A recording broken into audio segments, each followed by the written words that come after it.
a longer speech than usual and less time for questions, perhaps 45 minutes. Let's see, I don't know how long. So, yeah, the queen of subtitles, I'm told, needs no introduction, so my introduction is done. Oh, okay. That's... Thank you very much. Good afternoon, everybody, and thank you for coming for this session. I was asked to talk about my job and my career as a subtitle translator of motion pictures. And it's a very specialized, unique field, and people know so little about it. So I just wanted to talk about it, and so that leaves maybe less time for Q&A. But I thought you were interested in listening my story, so that's why I prepared. And as you can see, I'm not a fluent English speaker. I could work with sentences, but not the ear and mouth. And I'll tell you how it happened that way in the middle of my speech. And I said the subtitle is a very specialized job. And when you translate foreign films, there are two options to translate it. One is dubbing, and the other is subtitling. And that's the two ways. And when the silent films made their way to talkies in the 1930s, the country faced the two options, whether to subtitle the dubbing. But at that time, there was no dubbing studio in Japan and no voice actors then. And so we had to turn to the subtitling. And luckily, people accepted subtitling because this is a country with high literacy, you know. Everybody could read characters, Japanese sentences. They accepted subtitling, and they enjoyed listening to the real voices of the actors, which is one of the charming points, I think, with the dubbing. You could hear the original voices. With dubbing, it's a voice of different voice actors. But we want to hear the real voices of Tom Cruise, you know, and that's how it's settled. We accepted subtitles, and that's how it happened when the talkies came in. But then the unfortunate war happened, and they banned all the foreign films when the war started, because it's about enemy art. It portrays enemy people, their life, their ideas, so they banned it. And so we are really isolated in a way in the culture from the rest of the world. And I have prepared something for this. Yeah. So the war ravaged, and the war ended, and you know how it ended. We lost it, of course. And dark, very miserable period followed. And this is where I came into the picture. When the war ended, I was like a 10-year-old. And the whole city was burned to the ground. It was in total ruins. And I still remember vividly how it looked here, right here in Marunouchi. It was nothing there. And we are all starving, no food there. We were fighting for food those days. And when I watch the Ukraine or Gaza today on the films, it was just like that. And I was starving, and everybody was starving. And but the only one good thing is they lifted the ban on the motion pictures, and all the foreign films came pouring into this in Japan, where no entertainment existed there, and so all the people became overnight movie fans, and all the cinemas are packed to the capacity all over the country, and it's a shabby, no air-conditioned cinemas, but they were packed with people, and we enjoyed. I remember I went to see when I was a little girl, Charlie Chaplin films, or John Ford westerns, or Alfred Hitchcock thrillers. I imagine the culture shock I got at that time. Living in these ruins, nothing to eat, and suddenly on this big screen, they became a different world. And for the little guy, it was such a culture shock, and I immediately hooked on it. And I'm still hooked on it yet, still at this age. But it's how it happened. And for instance, what shocked me was when I saw the American home drama. I was starving, so there was a fridge in the kitchen, and you open it, there's food inside, packed with food. And we didn't have fridge in the first place. We don't have any fridge there. It's all ice boxes, if you're lucky. And I couldn't imagine there a country or place where people living in this luxurious world, it's like science fiction, actually. It's like a different planet. Couldn't believe we share the same planet, those people and poor Japanese people at the time. And that's what happened. And I went to I was 10 years old about that, and I went to the junior high school. And that's when the English classes started with me. And of course, English was banned during the war. No English was allowed.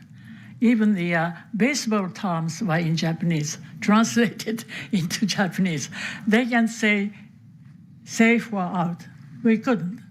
So they said yoshi for safe and dame for out. That kind of period. So I was at that time already, I was into films. It was such a wonderful media, and I was into films. And I have a great interest in learning English. Because when you love something, you want to know everything about it. For instance, if you have a boyfriend or girlfriend, you want to know everything about him or her, like his name, what's her hobby, where do they live, that kind of thing. Everything you want to know about the things you love. And in my case, it was not the boyfriend, but the movies. So language was one of the things I didn't understand and wanted to learn. So, but I started English at the junior high, and I first saw alphabet, first time in my life, alphabet. Even today, kindergarten kids could read alphabet, right? But not at the time. First time I saw alphabet when I was junior high. And it's all textbook education. And I suspect that no teachers could speak English at the time after the war when the English was banned. So it's all by books and grammars and those, nothing with conversational education was zero. That kind of thing I was grown up.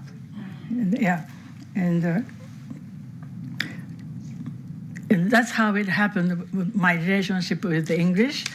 But still, the education was really one-sided, just textbooks and no conversation. But still, it didn't stop me learning English because I loved movies so much. It encouraged me to learn more. And so I didn't actually like English, but it was a bonus of the love for the movies. It's a bonus for that love that I took interest in English. But it's all by books and characters. And I liked movies. I kept watching them. And gradually I realized of course, I just followed the subtitle. I couldn't understand anything it was said on the screen, so I followed subtitles, of course. And I realized subtitles are not exact word-to-word translation. It's abridged, made it shorter. And I realized that. It's not a literal translation. It's abridged, very omitted kind of translation, and that interested me. It's not a regular translation, but you could use your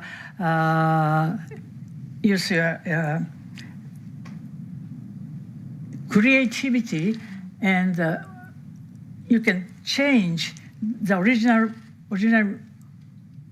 dialogues into shorter, but where people understand what's going on. It's a very limited, special kind of translation.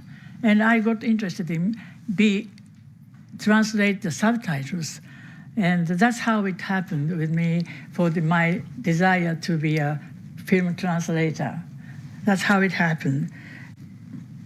And I watched the subtitles, and I thought it was not literal, and it was very abridged, but still I could understand what's going on. And that's what is subtitle translation is all about. It's because you make it shorter, otherwise the subtitles, if it's a literal translation, it goes out, disappears before you read the whole thing. And you miss the storyline, and you miss what's going on in the film. You don't understand the movies. So it has to be shortened so that people can read it during the time the dialogue is spoken. That's a golden rule of subtitling. It has to be read during the time the dialogue is spoken on the screen. If the literal translation tends to get longer, when you translate English to Japanese, Japanese usually tends to get longer, but for subtitles it's opposite. We have to make it shorter. It's a very difficult job, but interesting, and you can work out. And I like that. It's a challenge, and I like that. And if it's too long and audience can't read it, it's no use. If it's a beautiful translation, but if audience can't read it, it's for nothing. It doesn't make any sense. So that's a golden rule of subtitling. That's how it is done. Always limited by the seconds the dialogue is spoken. So that's how we work on every film. Within the time of the dialogue is spoken. And we make the original sentence shorter so that every audience can read. And you go to movies to enjoy what's going on the screen. You are not going there to read subtitles. It has to be there because people don't understand English. So it has to be there, but what you want to see is what's action, drama on the screen. So that's when the subtitle is long, you miss all the fun of the film watching. So that's very important to keep that golden rule. So that intrigued me, and I wanted to be a subtitle translator rather than a regular translator like books. It's a very literal word-by-word translation, but subtitles are different. You have to have creativity and ingenuity, So I was fascinated by it, and I wanted to film translator. But it was a very limited, strange, small field. And at that time, it was like 40 years ago, and still is the motion film subtitle translator is less than a dozen in Japan. Just that small field. And when I wanted to be one of them, they were all, men, gentlemen, over in middle ages, and no place for a young college graduate like me. And I realized it's going to be a very long waiting and a battle. And indeed, it was a very long battle. It took me like 20 years to get where I wanted to be. I waited 20 years to start working as a subtitler. And it was not an easy job to get into, and it's such a only a dozen people could translate all the films imported in Japan. They could do that. So if there are 20, some of them wouldn't be. They wouldn't have a job to do. So that a dozen people is enough for the whole imported films. So it's only a very, very small handful of people could do the job, and I wanted to be one of them, but it took me 20 years to get into this group. And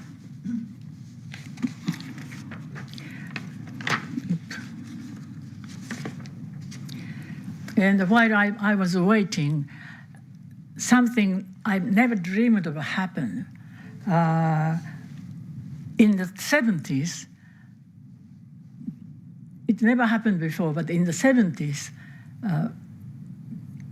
film people like actors, directors started coming to Japan to promote their films.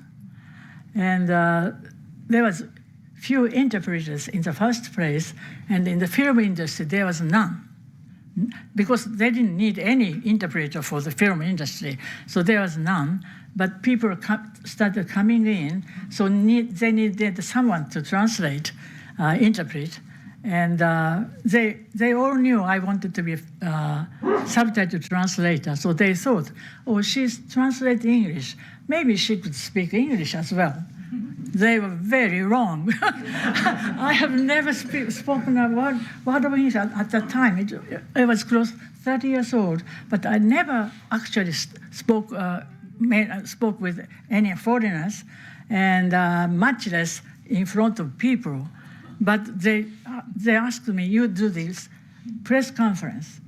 Can you imagine my first experience, press conference? How frightening. Perhaps I made a mess of myself, but I tried my best. And because I was a movie fan and have a reasonable knowledge of Hollywood or art of filmmaking, so that saved my bad English. And I got over this big ordeal. And it's a beginning, and they started asking me to interpret for the film people whenever they come to Japan. And I was really terrified. It's something I didn't want at all. It just fell on me, And I started to be the film interpreter for a long time.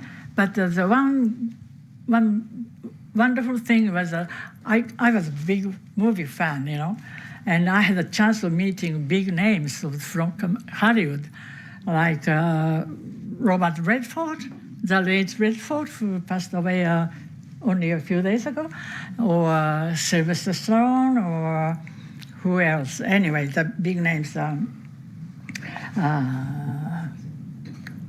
誰でしょうね。誰でしょうね。Sylvester Stallone, or Tom Cruise. Tom Cruise is very late. before that, Clint Eastwood, Meryl Streep, and just to name a few, those great people, whom I would never have the chance of meeting otherwise, just because I did this very bad interpreting. I had this great opportunity to meeting those great people, and they are wonderful, all the wonderful people. And when you think of the big star in Hollywood, you think it's I'm a big star and big head. No. It's when you get the top. They are all very considerate and very, really people I could respect. They're really great people. And I enjoyed working for them for a long time. And it's something, my bonus of doing the things I didn't want to do. And one of the people I met changed my life. And it was Francis Coppola, who made The Godfather. And after he had already made The Godfather, he's a huge director, huge name in the movie. And he was shooting Apocalypse Now at that time. Do you know that spectacular film about the Vietnam War? And he was shooting that film, and they shot it. All the shooting was done in the Philippines, in the jungles. And Coppola, it was a very difficult film to shoot. It's a war film. It's all real, for real, not CGs. It's all done for real. And Coppola traveled from the West Coast to the Philippines many times. And he stepped in it's a middle age in Tokyo. He always stopped in Tokyo to have some fun. And I was asked to guide and translate for him. And I had a great admiration for him. He was a genius. And he even invited me to go to the Philippines to watch the location. And that kind of filmmaking is no longer done. It's all for real. With the helicopters and explosions, they are all done for real. Today, with CG, you could do it overnight, but not in those days. So I went to the Philippines and had an extraordinary experience, one of my most extraordinary experience in my life. And I had the pleasure of enjoying that time in the Philippines with him. And in 1979, this film finally completed after many years of hardships. And of course, they opened it in Japan. And of course, they need a subtitle person for the film. And it was Francis who recommended me for this big job. Because he knew about me a lot by that time. So I really owe him a lot. It was a breakthrough for me after 20 years. And finally, I got a chance to make this it was my turning point, because of the chance of doing this Apocalypse Now. And I really, it was a big breakthrough, and I finally reached the point I wanted to be the professional film translator. And that's when my waiting of 20 years ended, finally, when I was over 40 at the time. And then that triggered, overnight, movie companies wouldn't give me one movie to translate. Now the movies were pouring over me. Every company wanted for me to work for them. And it's like overnight, situations changed. I was offered one title a week. And so that makes 50 titles a year, because there are 50 weeks in a year. So one title a year, you work on 50 titles a year, and that I kept at it for like 33 decades or something. So it was very busy, but it was finally I made my dream come true. So it was not, it's something I really enjoyed. I was busy, but I really enjoyed it because that's what I wanted to do all my life. And so it was late in my life, 40, in the middle of life, when my dreams came true, and I started working as a professional. And usually the film companies give the translators the time allowance they give a translator is just somewhere between 1 week to 10 days. You work on your one film in 1 week or 10 days. That you have to work on it and finish it. That's the usual process.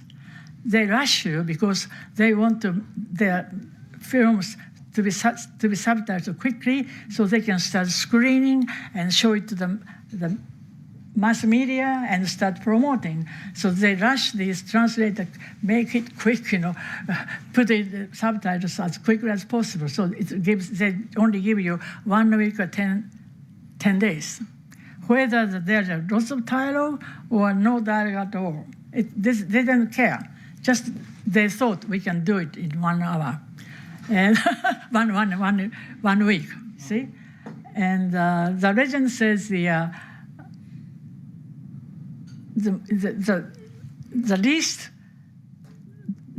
well, that the one film that delighted the translator was a Tarzan film, because in Tarzan film, Tarzan doesn't speak English. So he jumped from tree to tree, and at the end, me, Tarzan, you, Jane. That's the only dialogue in the full film. And the translator had all the translation fee from that one line. That never happens again. It was before my time. It was long, always very particular Martin Scorsese kind of film.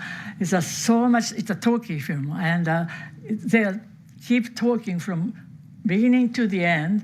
It's more than 1,000 dialogues to translate. So but still have to do it in 10 days. That's what they expect of us. So I worked on the one title a week, but I never had an assistant because time is so short. I couldn't use assistant because it takes time. So it's quicker and better if I work on it by myself. And I could have the control of the rhythm of the subtitles or the choose of the words as I wish. And it's better to do it by yourself. So I never had an assistant, and I never missed the time limit. I just worked very hard, but I enjoyed every minute of it. Because it's hard, but I enjoyed movies and still enjoyed it, working on it. And every film is different. That's what makes you don't bore translating films. Every film is a different world. So I sit the whole year in my lately I use computer. I sit at the computer. From the outside, for the whole year, I just sit at my table, at my desk, and clicking my computer. But inside, every week we travel different things, different world. Like when I translate Star Wars, I go to the star, to all the adventures of this Star People character. Or I could do maybe I work on the court drama. It's about court drama and the lawyers and so forth. It's very talky films, and it's a different world. So each week I travel different world, and that doesn't make you bored at all. It's so much interesting and exciting every week. So I could keep on it for this long time, and that was my rough. How was time doing? Half an hour? Half an hour. Done. That's good. So this is my, very rough retrospect of my life, very short and very badly spoken. But I did enjoy every minute of it, and because it was what I love. I love movies, and which I still do, and it was a driving force that kept me going. And well, he says it's a half an hour per. It's 1 o'clock and 1:30. So maybe we have 30 minutes to go on. Yeah. Okay. So we have plenty of time for Q&A. Okay. Yeah. First of it's all, okay. Yeah. Sorry. So I'm not used to this. Please have a heart for me. Actually, I'm going to ask an initial question since you just talked about this. During the computer era, so while you're working on it, you're not just working with the script. You have the movie in front of you on a different computer, or what is it physically like? Yeah, but you know, the first thing when a new film come, I watch the film. That's the first thing you have to do. You have to watch the film and see what it's about and all the characters and everything. And that's the first thing you do. But when you start working, it takes time. You have only 1 week. So you can't watch it again and again. It takes time. 3-hour film, you can do that, just once. So I saw every film once at the beginning. And there's a script, of course. And I followed the script. I could record every scene. So I could translate all the English dialogue into subtitles. So really, I see the whole picture only once at the beginning and not in the middle, just the script. And at the end, of course, I saw the film and adjusted everything, but not during because there's no time. It's a time wasting. Yeah. And do you work at your home or an office? Home, yeah. I don't have the luxury of having an office in my study, little study, yeah. Okay, and before the computer era? Of course, the handwritten, and then it's a word processor came in, and but at the beginning it's all handwritten, and there was people who. I didn't write those characters on the screen. Some people said, you have a beautiful handwriting. No, I'm not writing. I'm translating it. And some people says, there are real people who, all the subtitles are written by hand at the one time. Now it's computer. But those people lost their jobs overnight. You see? So it happens, they lose a job as it progresses, yeah. So let's open up questions to the regular members. Questions, anyone? And we'll use a microphone. Oh, no questions, good. Mark? Yeah. Oh.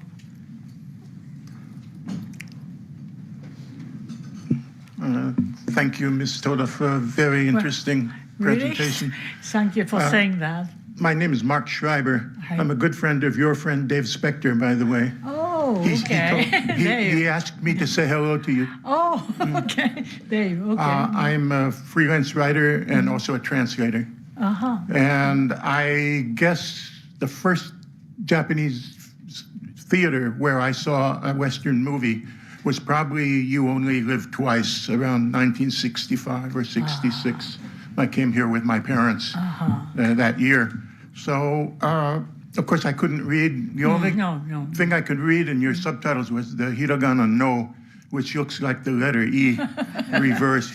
That's where I started learning to read Japanese, just from that one hiragana. But anyway, I'm aware that there are things in movies that the average viewer doesn't know about. And I'll give you an example. Lots of it. Yeah. I recently, well, not recently, but a few years ago, I watched the Japanese version of Tora, Tora, Tora, which of course is about the Pearl Harbor. Okay. Now, in the Japanese version, Atsumi Kiyoshi makes a cameo appearance as a cook in the aircraft carrier. That was taken out of the U.S. version. I can see the reason why is that it's just a joke to put Tora-san in the movie called Tora, Tora, Tora.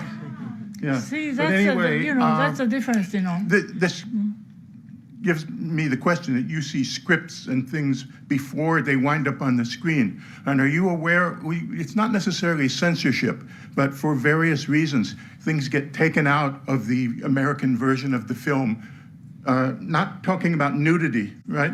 Just other things. are there things taken out which we don't see here in Japan because for some reason the distributor or the government or something doesn't want to use it? No, not to my knowledge. All I see is the finished version, the release version. So nothing changed after the first viewing. Yeah, but as you said, there are many differences, and the things we don't know, you know, then it's difficult to make them understand. But the most difficult thing was the humor, jokes. It's impossible to translate. It's when it's easier to make people cry. People cry at the same occasion, like you lost a loved one, or you lost family, or you won the Olympic Games, and they cry, and we understand the heavy emotion. But humor, you need some basic knowledge, the cushion to understand, like the word of pan, you have to know the language to understand the fun. So all the jokes are you have to share this basic knowledge, which we don't. We share so little with your culture that like the Kiyoshi, Atsumi Kiyoshi kind of thing, you wouldn't know it, Tora-san, and vice versa. We don't know about their TV series, Jimmy Campbell, maybe we know, we don't know. It's that comedies, verbal comedies are the most difficult genre. Yeah, from my experience. I've seen some excellent examples of translation of funny parts when they completely changed the Japanese from what's in the English, but it's still funny. Okay. But there are people who understand the English by listening. So if I change too much, it's not what it's being said. If the audience laughs, so it doesn't matter. It's a delicate thing. You can change the total dialogue. Okay. You have to respect the original title, whether the audience would understand or not. All right. We have to respect the original dialogue. Yeah. Does the studio ever edit what you've done, or complain about something, or change something, or do you have final cut over subtitles? No, final cut. Then they don't have any say into the translation. Yeah, but maybe. One example is the title. We change the title, original title to Japanese title. And your studio asks us to translate the Japanese title into English, and they want to check that if it's the right title. But our language is so different. One thing is amazed me is what was the title? Carnal knowledge or something like that. Or Mike Nichols. No. I forgot the name. And at this moment, Japanese title was Smile of Eyes, 氷の美少。ね。女優さんが出る映画でした。スリラーのね。で、氷の美少ってin Japanese it's a beautiful title. See? But they want to retranslate in English. And they translate Smile of Eyes. The Americans say, what's this? Smile of Eyes. Doesn't be anything. And what movie was that? 誰だっけ、女優さん。Follow up. What? I have a follow-up question. Okay. Oh, basic. Title, but basic instinct. Basic instinct. Yes, see? So, that kind of thing happened. So they don't understand Japanese nuance. It's a beautiful title in Japanese, but not Smile of Eyes. And what wasn't the Last Samurai written in, writing samurai in katakana? What kind? The Last Samurai? Last Samurai? Katakana? I thought I remembered. Maybe I'm wrong. Okay, sorry. You have to follow. You mean the Yeah, title? that I mailed to you the other day. You want the follow-up now? Yeah. Yeah, okay, please. You must be aware that the dialogue in American movies over the years until now has become increasingly dirty. I know, Okay, I know. Take especially Bruce Willis movies.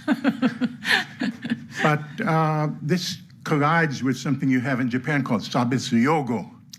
And so has this standard in the Japanese media of sabetsu yogo affected your work? Of course. We are very careful about not to use the sabetsu yogo. That's good to know. Of course. But the dirty was a different matter, you know. You have millions of dirty words, right? But we don't, you know. The worst thing we could say in Japanese is baka, manuke, that's it. You know, that's the worst thing you could say to someone. But you have lots of words. And we could use the, should I? We want to hear it. Okay, motherfucker, see? And you translate it into Japanese, they don't understand what that means. You know, I wouldn't translate it in Japanese, but we have not that kind of phrase in Japan. So what's I talking about? You know, the literal translation doesn't mean anything to us.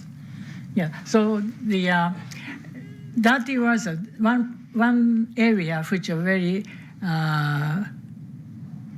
always problem to find the right cursing words in Japanese, which is very few.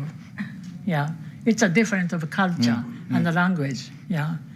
Okay, I just thought of one more question. Yes. You may have three, okay?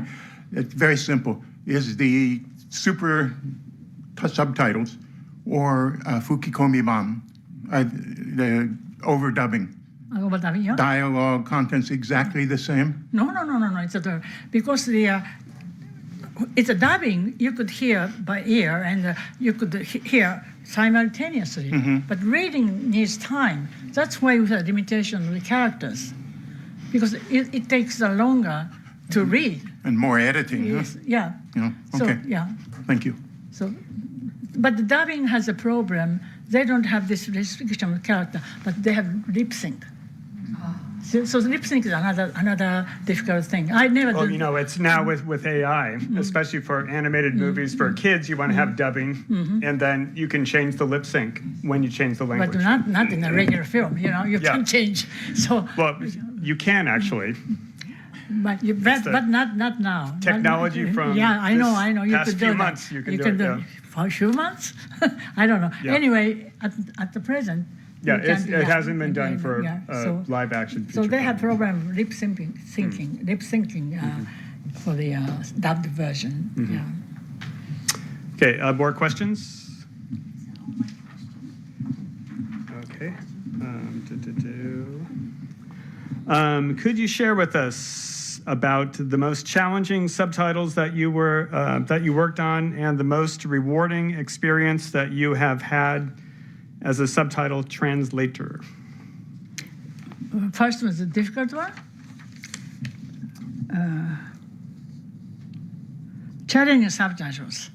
Well, very recently, Tom Cruise Mission Impossible, the latest one. Have you seen it? It's enemy is not the person; it's a computer, but the AI. Very complicated storyline. AI, and I'm really not a computer person. I'm really analog person, and that film is all about AIs and the advanced technology, and there are lots of dialogues, very complicated stories. So it has a very hard time, and there was so little time to do it. And the problem today is that in the film, if it's in the can film age, you can change anything. It's on the film. You can change anything on the film. It's a can.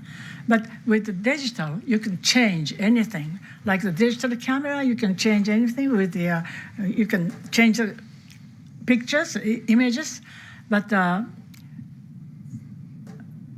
so movie is the same. You can change everything to the last minute. And the directors want to change it for better, of course. So they keep changing, up to the While you're in the middle day. of working on the subtitles, Yeah. they're changing the They content of the every movie. day. We change this, we put this thing new, and we delete this thing. It happens to the releasing day. And imagine my, it's a really thing with happened. I really don't. I miss the film days. You can change anything. It's in the can. Mm-hmm. You can touch it. Questions? もう一つあったじゃない。Oh, the other one. Rewarding experience. Not rewarding. I can think of, but maybe the fact that I talked about Francis gave me a chance at the Apocalypse Now. Maybe that's a very rewarding thing. It changed my life, so it's a very big thing. He invited you to the Philippines. Did you go? Of course I went. Okay, great. It was in the jungle, and it's a huge location. There are lots of open sets all over. Which scenes were you there to watch, or did you see Brando? No, he was not there already. He's gone. Right. I watched the bunny girl scene. Right, the scene, Playboy bunnies. Yeah. And bridge scene. And the end, that Marlon Brando's in that temple or whatever. Right. Yeah, he was not there, but I saw. And the French plantation. Yeah, it's a beautiful the scene set. that was cut from the original. Yeah. Right. Yeah, that must have been great.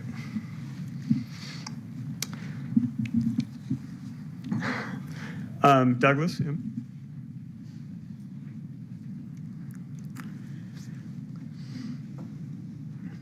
Hi, I'm Doug Montgomery. Thank you so much. Thank you. First of all, let me apologize because I have two jobs I've done in the past, one for a studio and one for a film festival. So we're the ones pushing you to move quickly. So I feel bad because I do it all the time. Hurry up, hurry up, hurry up. Anyway, you said something I thought that was really interesting, and actually it's not necessarily a question, but if you could maybe expand on it. You got into film because you loved it, right? You didn't get into it because you wanted to be a subtitler or whatever. You got into it because you loved it. Yeah. I read a comment that you said in the Tokyo Journal. What was the hardest part of subtitling? And you said work, like getting work. So in the age of AI and where we're going in the future, I think many people could think it's tougher to get work in film. Do you have any comment or anything you can do to kind of inspire people to, take their passion and move it into film? Again, it's not really a question, but I just thought it was kind of nice the way that you said it. And the fact that you got into subtitling because you love film. The root was you love film. Well, for any film, something inspiring. Well, I think for any job, you have to love what you do. That's the most important thing. And you don't want to spend your life doing something you don't like. So I liked what I do, and I loved it, and that's my good fortune, and I wanted to happen that way myself. So I told you I'm analog. I have no, like him, I have no. I can see the future with those technologies. So maybe the younger people coming into the film, and the film will be changed itself, As you said, you can fake all the images and things. So you cannot use today's standard for the future. Things will be drastically different. See, in the future, for whatever you do. And so I have no idea what kind of future we are going to have. So I have not the actual definite advice or recommendation.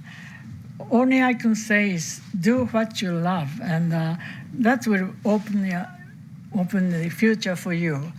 And but I think it's a truth. In every age, you do what you love, and that's where your passion came, and you open up your path in front of you. So I don't know. Actually, I can't tell what will happen in the future. I know no knowledge about that. But basically, I could say you do what you love, and you find it as, if possible, as quickly as when you're young, and set your goal and go for it. It's not the easy way anytime, anywhere, but you should try that. Sorry, I can't say the future. I don't know much about future. And you've worked independently, so you could work for any studio. Yeah, picture. it doesn't make it. All the films to the distributors. And was your first film actually Apocalypse Now, or you did films no. before? Like, what was your very first movie? Their first movie, it was a small movie, of course. I was, amateur, almost amateur.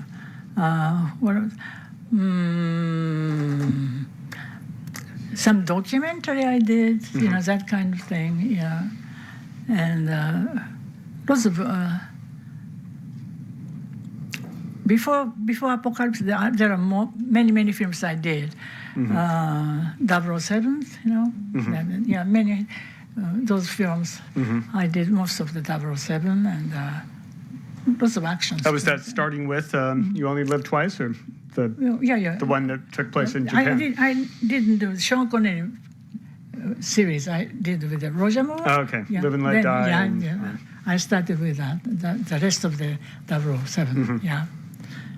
And the Star Wars and some Star Wars. Maybe first 3 episodes. Yeah. There are many before the apocalypse. It's amazing. Yeah.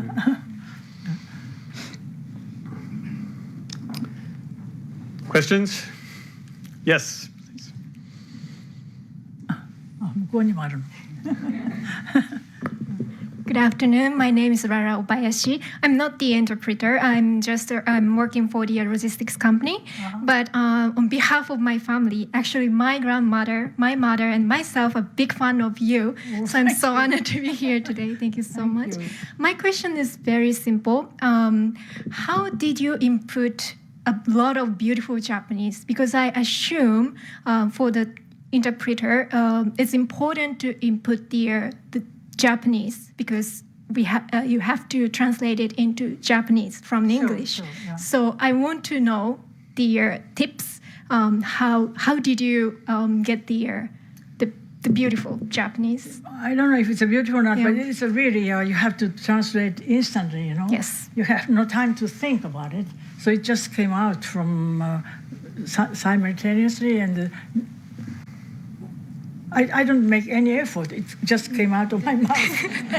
And that's because I read lots of books, that's why I have a stock of Japanese phrases and Japanese words. So you have to have you have to study Japanese language in the first place. Not just the foreign films, but foreign languages, but the Japanese is a basic to study and that's to read books. Yeah, read books, and there's so many information in Japanese great books, and just for fun at the beginning, you really should lots of books, and it came out if you have that input in your head, Yes. and the good words came out from you, I think. I read your book, like Keep Dreaming On. That was okay. really good purpose. Thank you very much. Thank you. Thank you very much. Thank you. So I think it's really interesting that you would think a job like subtitling would sort of stay in the background, and you wouldn't become so well known in Japan. And yeah, that's really interesting. I can't imagine. Maybe the interpreting because it's in the open for the public. When you do press conferences. And not the real subtitles is really in the back.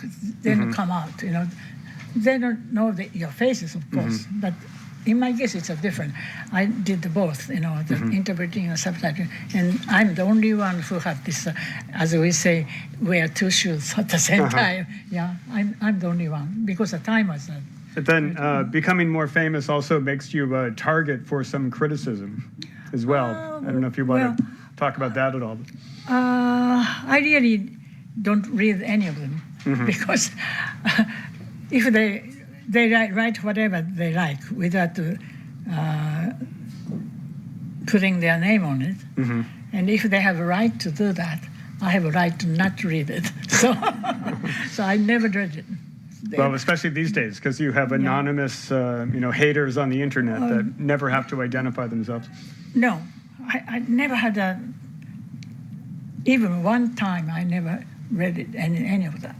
Yeah, but it doesn't make any meaning. I don't think it's a waste of time. I do whatever I'm doing. I give it my best.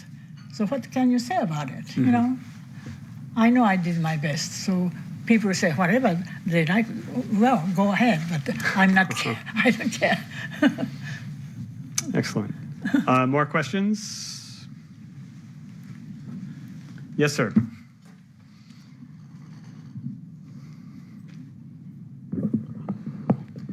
Ishikawa is my name, and member of this club. Hi. And thank you very much for coming to our Thank you for club. coming. And this is the second time for me to see you here. First time about several years ago, 4 or 5 years ago, your friend, I think, if my memory is correct, Haruko Watanabe, was with you. And really impressed speech. I remember well. And my question is, how do you think an AI role, artificial intelligence role, from the standpoint of the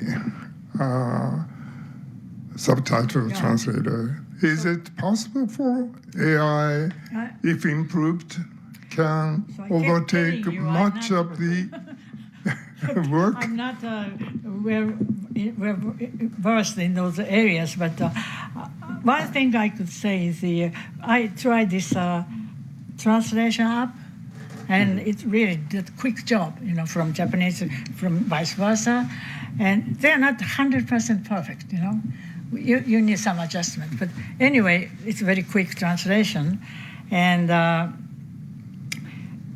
but subtitle, as I said, you have to abridge it and still keep the essence of the dialogue alive. So it's some technique where the computer at this stage cannot do, because it has all emotions. The dialogues are drama, so they have all emotions behind it, all the dialogues. And I think a computer doesn't have emotions, so maybe the delicate emotions, I wonder if they could do it, and instead they have to make it shorter. I don't think they can do it at this time. Maybe in the future. The future might be 2 weeks from now. Then I lose my job. Do you feel you need to have acting skills when you write, because you need to speak in the sort of voice of the character? No, not at this stage. I'm so used to the way I worked before. So maybe in the future they'll make use of those. No, I mean just when you translate. Do you have to put your mindset into, okay, I'm Tom Cruise now saying sure, this line? It's a drama in my head. Sure. I'm like an actor. So actors do one character in the picture, that's all. But I have to be everybody in the picture. And in the love scenes, I have to, the man's dialogue with the man's feeling, and return the dialogue with the heroine's feeling. I'm always acting here. That's what I love this job. So you also have to think like this character uses, say, these words earlier in these movies, maybe repeats the same words. Of course, yeah. Different characters use different language. Yeah. That's why I control everything by myself. I don't have any assistant because I can have the all control. Yeah. Great. Well, I think we're at our time limit. Done. Well, That's another big round of applause. Delightful. sorry, but now I started speaking English in my 30s, and I've never been to abroad until go to the Philippines. So it's not the ideal speaker English. Sorry. Thank you for your patience. So Apocalypse Now is your first trip out of Japan? But yeah. So Wow. Yes, the San Francisco, to Coppola's place. Yeah. Wow. We have some kind of omiyage from the. Omiyage? Wow, where is she? Okay. The bag. Yeah, there you go. Thank you very much.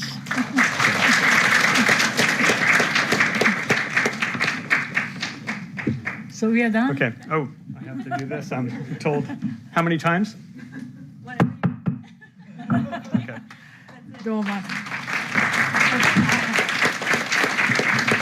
In Japanese, お粗末でした。I don't know how to say it in English. お粗末でした。お疲れ様でございます。はい。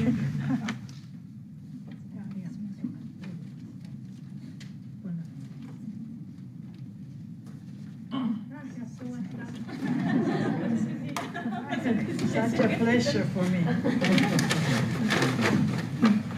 Okay. じゃあ、帰ってください。はい。どうもありがとうございます。